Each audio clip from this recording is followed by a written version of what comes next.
안녕하십니까. 투자자 여러분의 시간을 절약해 드리는 방법 DM입니다.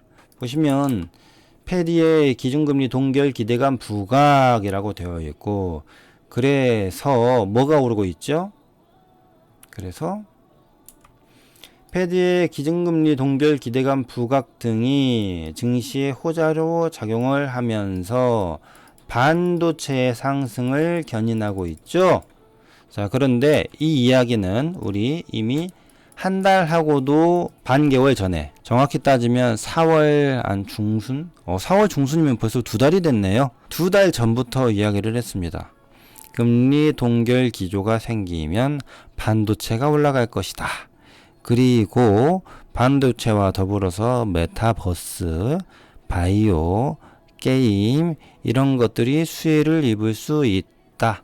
그리고 반도체가 올라가게 된다면 SK하이닉스와 삼성전자가 오르게 될 것이고, 그 아이들이 오르면서 지수의 견인을 상승하여 지수는 207,000선을 도달하게 될 것이다 라고 이야기를 했었죠. 그게 2달 전에 했던 이야기인데 지금 어때요? 그대로 되고 있습니다. 구독을 하신 지 2달이 넘으신 분들은 아마 다들 공감을 하실 겁니다. 이야기한 그대로 되고 있습니다. 자, 그런데 여기 이런 이야기가 있네요. 미국의 주간 신규 실업수당 청구 건수는 전주 대비해서 28,000명이 증가한 26만 1,000명을 기록했다. 이는 2021년 10월 30일로 끝난 주간 집계치 이후 가장 많은 수준이다 라고 되어 있는데, 지난주였나요?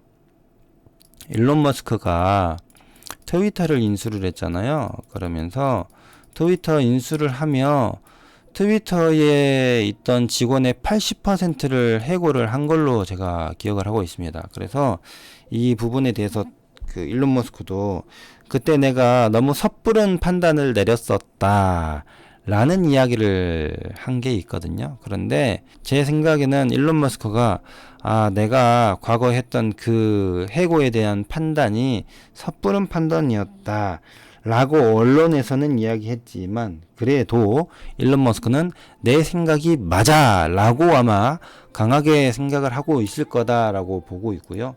그 다음에 또 뉴스를 보면 이런 이야기가 있습니다.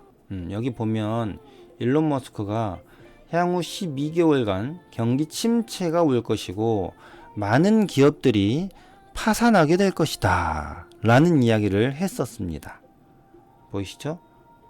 앞으로 1년간 경기 침체가 올 것이다 라고 일론 머스크는 경고를 하고 있습니다. 네. 여러분 한번 생각을 해보죠. 일론 머스크는 어떤 사람이죠? 전 세계에 있는 모든 오너들 내지는 전 세계에 있는 모든 가장 높은 자리에 있는 분들, 대통령들이죠. 그런 분들하고의 이야기를 마주 앉아서 하는 사람이에요. 다시 말하면 전 세계가 어떤 변화의 바람을 가지고 오고 있는지를 잘 알고 있는 사람일 테고, 그리고 그 한 축으로서 자신의 생각을 발언하는 사람이기 때문에 앞으로 1년간 경기 침체가 올 것이다 라고 이야기한 일론 머스크의 생각은 저는 틀리지 않을 거라고 봅니다. 자, 그런데 여기 보시면 KDI 한번 기사를 보죠. 한국개발연구원이 국내 경제 상황이 침체기를 벗어나 반등할 가능성이 높아지고 있다라고 밝혔다 라고 되어 있죠. 그런데 저는 그럼 한국개발연구원 사람들 다 잘못 생각하고 있는 건데 라고 저는 생각을 했고요. 그 이유는 뭐 여러 가지 것들이 있겠지만, 방금 보였다시피 일론 머스크는 향후 1년간 경기 침체가 올 것이다 라고 예상을 했고, 저도 여러분들에게 지난 2달 동안 계속해서 말씀을 드린 게, 올 하반기에 DM을 구독하고 있지 않은 사람들은 패닉을 맛보게 되는 시기가 올 것이다 라고 말씀을 드렸었죠. 그리고 그 이유에 대해서도 계속해서 말씀을 드렸잖아요. 그런데 우리나라 한국개발연구원은 우리나라는 이제 경기 침체 벗어날 거야 라고 이야기를 했고요. 추경호 경제부총리도 실제로 그렇게 이야기를 합니다. 자, 여기 보시면 추경호 경제부총리 겸 기획재정부 장관 역시 하반기로 가면 좋아질 거라고 생각을 한다. 제 생각에는 그러니까 추경호 경제부총리는 경기 침체 터널이 끝이 얼마 남지 않았다라고 이야기를 했다라고 나와 있습니다. 그런데 우리는 아닌데, 이제 시작인데. 그러니까 이분들이 생각하는 경기 침체의 끝이다 라고 하는 시점이 저는 시작일 거라고 봐요. 자, 그 다음에 기사를 하나 또 보면 여기 보시면 미국의 상원이 외교협의 중국 개도국주의 박탈법 통과 이렇게 되어 있는데 이게 뭐예요?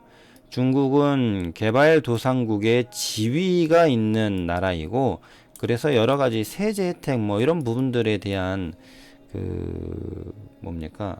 혜택을 받고 있습니다. 그런데 아니 중국을 이제 개발도상국이다라고 하지 말고 그냥 선진국이다라고 해서 지금껏 줬었던 모든 혜택들 다 박탈하자 뭐 이런 거예요. 그래서 중국이 노발대발하고 있습니다. 우리나라가 발전하려는 것을 억제하려는 시도 아니냐라고 중국이 강하게 반발하고 있는데 여러분 생각을 해보죠. 중국하고 미국이 서로 으르렁거리면서 계속해서 패권 싸움을 하고 있는 상황이고 그로 인해서 양국이 다 손해를 보고 있다라는 기사가 있습니다. 그리고 일론 머스크도 앞으로 1년간 경기 침체 온다라고 했고요. 여기 보시면 JP 모건이 지난 주말에 이런 이야기를 했습니다. 증시는 다시 약세장으로 고꾸라질 수도 있다 라고 JP 모건이 이야기를 했어요. 여러분께 한번 여쭤볼까요? 제가 올해 하반기 내지는 내년 상반기가 되어서 경기 침체가 오고 증시의 하락 시점이 다시 만들어지게 된다면 우리 증시는 어디까지 내려갈 수 있다라고 경고를 했는데 그 수치가 얼마였죠? 최소한 2400에서 2000 정도는 올 것이다 라고 이야기를 했었죠. 자, 2000이면 어디예요? 여기가 2000이네요. 그러니까 올해 그 다음에 작년에 만들었던 그 시점을 훼손시켜서 더 내려갈 수 있음을 우리는 기억하고 있어야 합니다. 그래서 큰 시각으로 보면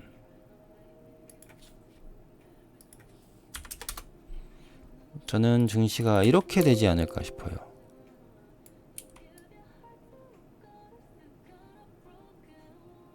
네, 이런 그림을 만들게 되지 않을까. 그리고 요 그림이 2024년이 될 거고요. 이 그림이 2025년이 될 거라고 봅니다. 그래서 2025년 내지 2026년 정도가 되면 3,300 넘어갈 거라고 생각을 하고요. 3,500에서 4,000 사이를 갈 수도 있지 않을까? 언제? 2025년에서 2026년에 라고 생각을 하고 있습니다. 그래서 내가 이때 주식으로 돈을 벌고 싶다라고 한다면 언제 준비를 해야 돼요? 내년에 준비를 하고 있어야 된다. 그렇게 준비가 되어 있지 않은 사람은 이거를 누리지 못할 겁니다. 자, 증시는 항상 그렇습니다. 아무리 증시가 상승을 한다 하더라도 거기서 돈을 버는 사람들은 정해져 있습니다. 어떤 사람들이 돈을 번 줄 아세요? 그냥 삼성전자 사놓고 10만원 가면 돈 버는 거 아니야? 아니요. 그런 사람들이 돈을 버는 게 아닙니다. 삼성전자가 10만원을 간다 치면 삼성전자와 뭔가를 하는 회사 또는 기대감이 살아있는 회사 또는 실적이 개선될 거라는 회사 또는 앞으로 퀀텀 점프할 거야 신분이 바뀔 거야 라는 그런 시장의 평가가 있는 회사들은 삼성전자가 10만원 갈 때 10배 20배 가는 회사들이 있습니다. 그런 종목들을 미리 선점할 수 있는 능력을 가진 사람들이 주식으로 돈을 법니다. 그리고 삼성전자가 10만원 갈 거야 라고 생각을 했었던 사람들은 삼성전자가 10만원을 가는 순간에 돈을 벌었다가 다 토하게 되어 있습니다. 꼭 기억하세요. 그래서 미리 준비가 되어 있는 사람들만 돈을 법니다.